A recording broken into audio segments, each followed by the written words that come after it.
Dear students, in this video we are going to discuss about an important physics experiment which is very useful for your laboratory, especially at BTech level and BSc level, even for higher studies, that is laser diffraction by a grating. Okay, laser diffraction by a grating. And you people are knowing what is meant by the laser. Okay, so I can brief you what is meant by a laser. A laser is nothing but the abbreviation of the laser. So laser stands for light, L for light, A for amplitude, S for stimulated emission of radiation. Okay, that means light amplification by stimulated emission of radiation. So light amplification by stimulated emission of radiation is nothing but the laser. Okay, then what are the properties of the laser? Means laser, as you know, it is having a unique properties which has a high intensity, high monochromaticity and high directionality.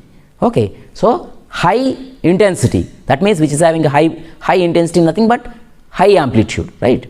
So as we know, and which is high directionality, that means which is having a single direction, which is having a unique direction even for a longer distances. And the other one is which is having a monochromaticity.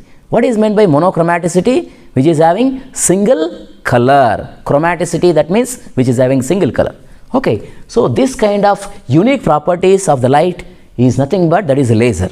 So this laser is nothing but this laser light is getting diffraction by a grating. So what is meant by the grating? So grating is nothing but, so grating is an element which consists of n number of slits. N number of slits. As we have discussed in the previously, we have discussed about the one slit. That means that is nothing but the Frohn of diffraction by a single slit. Whereas here there is a grating is nothing but which consists of n number of slits. So how there are n number of slits? Say take an example. There may be, you can take an example of, there is a equidistant of size of the slit. This is first slit, then the next slit, then similarly say you may take there are number of slits. So how many slits are there? There are n number of slits are there. So n number of slits will be there in a grating element. How this n number of slits will form? That is because it is a grating is nothing but it is a kind of a optical device which consists of n number of slits. How this n number of slits will be made? Nothing but if you take a glass, on that glass there is a diamond pointer. From the diamond pointer you are supposed to groove many lines on the glass. Okay, very close number of lines you are supposed to draw or you are supposed to groove on that glass. So what is happening when you draw such a lines or when you groove such a lines, what is happening? There is a space between the line to line. Since there is a space between the line to line, that line to line space is acting as a transparent to the light, whereas that line is becoming acting as a opaque to the light. Basically in that way this diamond is basically in that way you make this grating. Okay, so that means each line, actually here you see this is one line, then you have the another line, then you have another line, like that. So you have between line to line there is a gap. Actually this is a cross sectional view, that's why we are showing like this. Okay, so like this how many number of lines are there? N number of lines are there. Basically how many number of lines can we make? We can make even per centimeter, per millimeter, there are some 100 lines, 300 lines, like that. That means generally in the laboratory there are 100 lines per millimeter and 300 lines per millimeter or 600 lines per millimeter, like that. Okay, even for a good optical device which have a grating which is 15,000 lines per inch is possible. Okay, so per inch 15,000 lines, nothing but 15,000 slits are possible in an inch. So in that way, so Generally in the laboratory you might be having 100 lines per mm or 300 lines per mm, like that. So 100 lines per mm or 300 lines, something like that you have. But anyway, so this is what the grating is appearing. So as like we said in the previous we have discussed there is a slit. From that slit, other say one side is light, other side is the screen. So take this is a screen. Then here you take a light. Now you may ask a question, what type of diffraction is this one? There is a source here. From that source, say this may be a laser light. So there is a light, and here you have a grating, it is an obstacle, then you have a screen. Fine. Now what is happening? So there are some rays which directly reaches the screen without any diffraction. Okay. Without any diffraction. But actually from the laser light, it is not only like 3 rays, there will be a bunch of rays is coming out from this laser light. Since there is a bunch of rays which are coming, they are falling on this grating. What is happening? If the light is falling on this line, what happens basically? This line is acting as a opaque to the light. Nothing but light is not entering towards the screen, or light is not passing through that line. That means there is no role of diffraction there. So, but if you take other rays which may be falling on the edge of the slit, either side you can take. If it is taking on the edge of the slit, so what is happening? There is a particular amount of light is going to bend towards the center.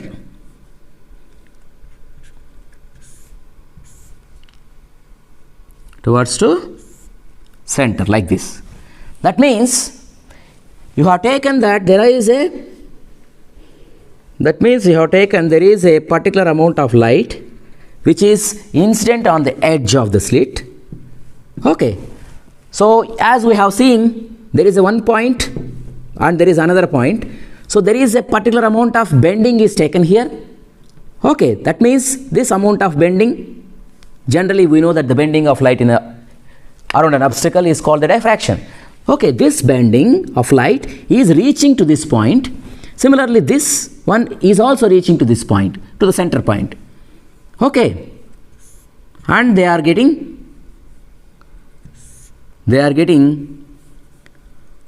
superposed, or they are getting the interfere and reaching to this point.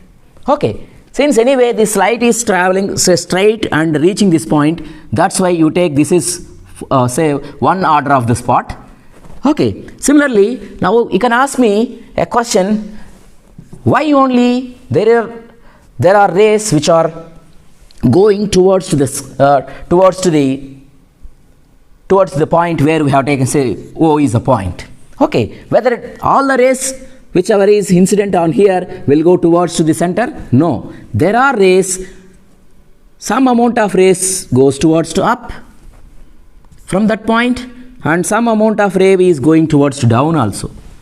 So it doesn't mean that only all the ray should go towards the center. So it depends upon how much amount of intensity of the light which is incident. Then correspondingly there are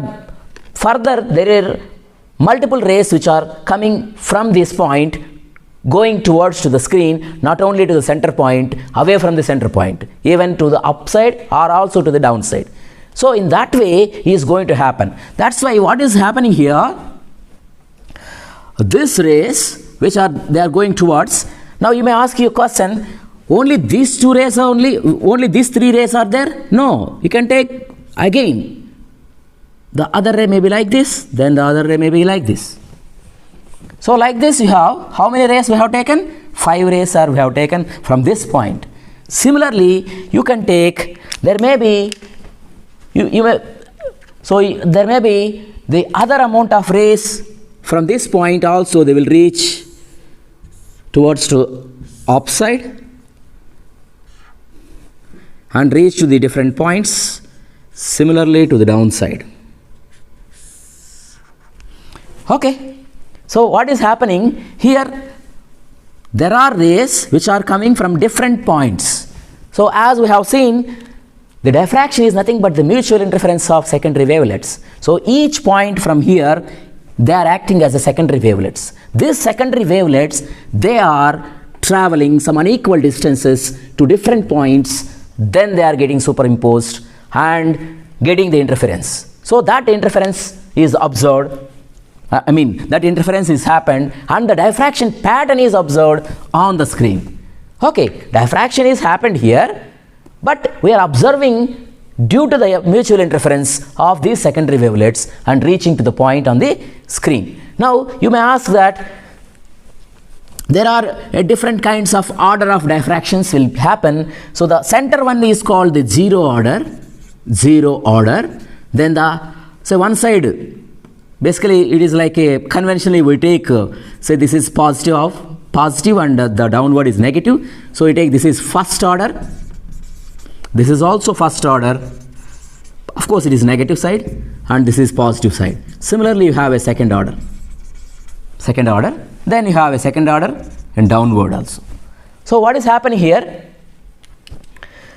We have taken 2 points. For these 2 points only we have seen there are like this. Now you can take a multiple amount of rays. Not only this, you can take multiple amount of rays. So this ray may be, if it is falling on this edge, then again a part of the ray may be going towards to the first order point, then the part of the ray may be going towards to the second order point, even not only to the upside, similarly to the downside. Okay, so like this. So similarly you can take from this point, you can take it may go towards to the first order, upward, similarly it is first order to downward, similarly for second order also. So what is happening? There are multiple multiple points are acting as a sources of the secondary wavelets, and these secondary wavelets are getting further taking into the interference. That's why we say the mutual interference of secondary wavelets is called the diffraction. So you may ask that what kind of diffraction is that? Whether this is a Fresnel diffraction or it is a Fraunhofer diffraction. Okay, since the source is nearer, generally people say that it is a Fresnel diffraction, because this is an obstacle or a slit. You say grating is an obstacle. From this obstacle, source and the screen are nearer distance. So generally we used to say it is a Fresnel diffraction, but that is wrong. Why? Because here the source is a laser. This laser is producing the plane waves. Nothing but plane wavefronts are giving. So as we know that the plane wavefront diffraction is nothing but a Fraunhofer diffraction. So this is a Fraunhofer diffraction by a grating, okay, which consists of n number of slits, or you can say the Fraunhofer diffraction of n number of slits is this one. Okay, anyway, fine. This is what basically the experimental how when the light is laser light is falling on the diffraction, falling on the grating, is forming the different order of diffraction spots. You say this is zero order diffraction spot, first order, second order, like that. So you may ask that whether this point is having a diffraction or not. So this point is also, even though it is taken from the center, there is a diffraction pattern is there due to the adjacent rays. That's why this is also a zero order diffraction spot. Then the other one is first order diffraction, then second order diffraction. Now, so this we have done. This is an experiment. Fine. Then for what purpose we are doing this one? So the purpose which we are doing is in order to find the wavelength of the light. In order to find the wavelength of the laser light. So we don't know if we don't know the laser light wavelength, you can able to find the wavelength of the laser light. Generally, lambda is equal to d sin theta is a formula. So generally we know about the diffraction formula, basically that lambda is equal to d sin theta. So what is d? Basically d is the size of the slit, Okay, so that is what, of course, if it is in single slit it was like that, but coming to here in the grating it is in a different way, that we are going to see now. So in order to find the wavelength of the laser light, as we know, this lambda is equal to d sin theta. So we rewrite this expression as lambda is equal to d into dxm by m into square root of xm square plus f square. This is what basically the formula we used to do in order to find the wavelength of the laser light in the case of laser diffraction by a grating. So what is meant by xm and what is meant by f, or what is meant by m or d, that we see. D is basically, we represent, small d is represented as, since it is a grating, we say it is the resolution of the grating element resolution. So nothing but you have 100 lines per mm, 300 lines, right? So for that you have a 1 by 100 lines or 1 by 300 lines. Okay, so like that you are supposed to write in the case of in the place of a d. Then m is basically order of diffraction. Okay, if it is, for example, if m is equal to 1, then xm is basically, it is the distance from the, suppose if m is equal to 1, then it is the distance from the 0 order to the first order.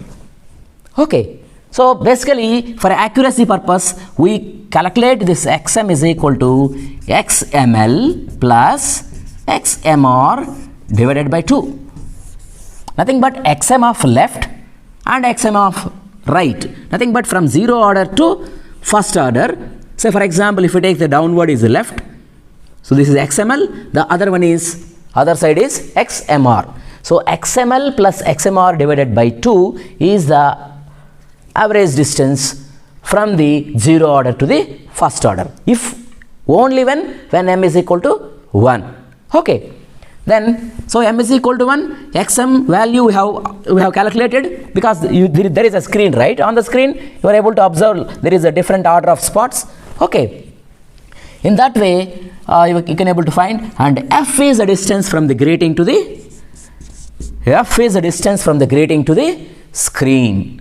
So you have a distance, you know the value of f, and you know the value of xm, and you know the value of d value for a particular order of diffraction spot, then you can able to find the wavelength of the laser light. Okay, so you can able to play, because you need to find out different lambda values. So for example, for a lambda 1 it may be like m is equal to 1, for a lambda 2 say m is equal to 2. You can take 2 orders also, but mostly even you can able to find by changing the value of f value, nothing but by changing the position of the screen from the slit, you can able to find the different different orders of xm values. So the xm value can be varied by changing the f value. In that way also you can able to find for a different lambdas, you can able to find for a particular d value. Okay, for a particular resolution of the grating. Okay, so in that way you can do for 1 or 2 times, and then again you can go for a 300 lines, then you can take, then also you can do the same kind of repetition, then you can able to find different lambda values, then take the average of lambda is equal to lambda 1 plus lambda 2, lambda 3, lambda 4 divided by 4. So in that way you can able to find the lambda value. Okay, so generally you will get the lambda value for a particular range. Then if you know the lambda value, whether is it enough to find only the lambda value? No, you can able to find the next part also. That next part is basically you are going to find the particle size. We are going to find the particle size. So how to find the particle size? So for that, say the same way we take, say there is a laser source of light. So this is a source of laser light. So this source of light, from this light is going like this, and it may be having a sample this sample is having a different there are different powder particles are there. You name it as a lycopodium powder sample. Okay, so this lycopodium powder sample is placed in the place of grating. So instead of grating, you are using a lycopodium powder sample. Then you have a screen on other side. Okay, fine. So what is happening when the laser light is taken? We know the laser light wavelength, already we have calculated. Okay, in order to find what is the size of the particle, what is the size of this particular particle, that one you are going to find out. So in order to find what happened when the light is falling on this lycopodium powder sample, actually these particles which are here within the particles which are here within the sample, they are maintaining the circular symmetry. Okay, so it maintains a circular shape. So the rays which are falling on this circular shape in a sample, further it takes a diffraction like this. So you will get on the screen you will get a ring pattern. So this ring pattern will be observed on the screen. So this is what the screen. On the screen there will be a ring pattern. So this ring pattern is called as a Airy ring. Airy ring. Basically Airy is a person who has done this experiment. That's why the rings are called as a Airy rings. So if you take the rings are Airy rings, actually why this is circular? Why? Because the particles which are in the micron size within the sample are in the circular shape. That circular shape of the particles are maintaining the circular geometry, that is the circular aperture. So it is like a circular aperture. So you say that this is a Fraunhofer diffraction by a circular aperture. Fraunhofer diffraction by a circular aperture. So this diffraction pattern is observed on the screen like a ring shape. This ring is called as a Airy ring. And you know the distance from the source to the screen, this f value, you know this one. And in order to find the particle size say d is equal to 1.22 lambda f by rho. So this is what the formula where we used to find the particle size. This particle size d is equal to 1.22 into lambda f by rho. So lambda, which we already calculated from the first part, okay, and f is the distance from the sample to the screen. Then rho is what? Rho is basically this is the diameter of the ring. This is what the rho. So diameter of the ring we have calculated. Okay, and even you can able to change for a different screen positions. You can able to find d1, d2, d3 like that. Then again you do the average. Then you are able to find the particle size. Here 1.22 is called as the Airy constant. So which is Airy constant, and lambda is calculated. F is the distance from the sample to the screen, and rho is the diameter of the first ring. Okay, so in this way you are doing in order to calculate the particle size. Okay, so this is an important instrument which is experiment which is used in order to find the wavelength and also the particle size by using the laser diffraction principles.